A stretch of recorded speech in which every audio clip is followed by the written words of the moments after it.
یہ دو چیلنج تھے نظام خلافت کے لیے. اس کے اس پس منظر کو ذہن میں رکھیے. عرب میں کبھی کوئی مرکزی حکومت تھی ہی نہیں، لہذا وہ لوگ عادی نہیں تھے. اگر کوئی حکومت پہلے ہوتی تو کوئی ٹیکس ہوتے، پہلے کوئی عادی ہوتے، وہ تو وہاں پر تو کوئی نظام تھا ہی نہیں. انہیں زکوٰۃ بہت بھاری لگ رہی تھی.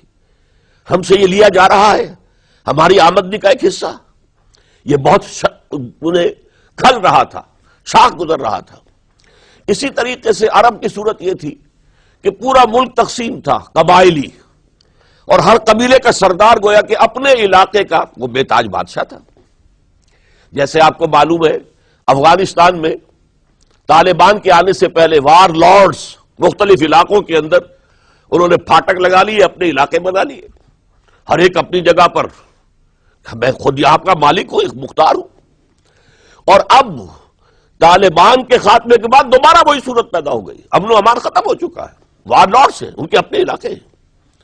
تو ان کے لیے ظاہر بات ہے کہ وہ دبک تو گئے تھے جب ان کی پیش نہیں جا رہی تھی، جب وہ مجبور ہو گئے تھے، انہوں نے اطاعت قبول کر لی تھی. اسی لیے ان کے بارے میں سورہ حجرات میں فرمایا گیا قالت الاعراب آمنا، یہ بدو کہہ رہے ہیں ہم ایمان لے آئے. قل، اے نبی ان سے کہہ دیجئے، لم تؤمنوا، تم ایمان نہیں لائے ہو، ولکن قولوا اسلمنا، یوں کہو کہ ہم نے اطاعت قبول کر لی ہے، ہم اسلام لے آئے ہیں. ولما يدخل الايمان في قلوبكم، ابھی تک ایمان تمہارے دلوں میں داخل نہیں ہوا. یہ سب کا معاملہ نہیں تھا، لیکن اکثر کا معاملہ تھا. ان میں مومنین صادقین بھی تھے، لیکن اکثر کا معاملہ یہ تھا. یہی وجہ ہے، دیکھیے جیسے قرآن مجید کی صورت نازل ہوئی تھی تکمیل انقلاب کے بعد، اذا جاء نصر اللہ والفتح ورأیت الناس يدخلون فی دین اللہ افواجا، جب اللہ تعالیٰ کی نصرت اور مدد آ گئی اور فتح حاصل ہو گئی اور حضور کو اور صحابہ کو جزیرہ نماء عرب کے اندر غلبہ حاصل ہو گیا، اب لوگ فوج در فوج آ رہے ہیں، اطاعت قبول کر رہے ہیں، دائرہ اسلام میں داخل ہو رہے ہیں.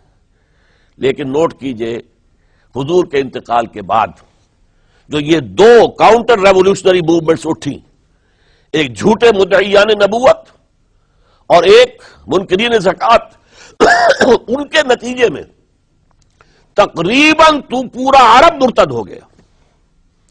یخرجون من دین اللہ افواجا، اب فوج در فوج وہ اللہ کے دین سے نکل گئے، یہاں تک کہ اسلام صرف ملک حجاز، تھوڑا سا علاقہ، اس کے بھی بڑے شہروں تک محدود رہ گیا. یہ خطرناک صورتحال تھی جس سے کہ حضرت ابو بکر صدیق رضی اللہ تعالیٰ عنہ کو سابقہ پیش آیا. وہ اگرچہ ایک بڑے نحیف الجسم، بڑے رقیق القلب انسان تھے، بہت رحیم اور شفیق، حضور کی شخصیت کا عکس کامل تھے. جیسے حضور کی طبیعت میں نرمی، رقت، شفقت، رحمت، ایسے ہی ان. لیکن جب ذمہ داری کا بوجھ آیا ہے، چیلنج آیا ہے تاریخ کا، اس وقت معلوم ہوا کہ ان کی تو شخصیت آہنی ہے، بڑی قوی، بہت مضبوط. ان کا عزم، ان کی ہمت، ان کا استقلال، ان کا اللہ پر توکل. اس موقع پر میں آپ کو بتاتا ہوں، بہت سے لوگوں نے مشورہ دیا تھا کہ مصلحت کا تقاضا ہے کہ کئی محاذ نہ کھولیے بیک وقت. مسلمانوں کے دل پہلے ہی زخمی ہیں حضور کے انتقال کی وجہ سے. پھر حضور نے ایک جیش اسامہ تیار کیا تھا، ہم نے چاہا تھا کہ آپ اسے روک دیں، آپ نے کہا نہیں، جو لشکر حضور نے تیار کیا ابو بکر اسے نہیں روکے گا، وہ گیا. پھر جو مدعیان نبوت ہوئے وہ تو یقیناً کافر ہو گئے، لہذا ان سے بھی قتال کرنا پڑے گا. کم سے کم منکرین زکوٰۃ کے ضمن میں نرمی کیجئے. انہوں نے کفر نہیں کیا، کلمہ شہادت پڑھتے ہیں، نماز کا انکار نہیں کیا، زکوٰۃ کا بھی انکار نہیں کیا. یہ کہا کہ ہم آپ کو نہیں دیں گے، اپنی زکوٰۃ جمع کریں گے، اپنے ہی غریبوں میں تقسیم کر دیں گے. لیکن حضرت ابو بکر اور یہاں تک کہ حضرت عمر نے مشورہ دیا کہ مصلحت کا تقاضا ہے کہ مانعین زکوٰۃ کے ساتھ نرمی کی جائے.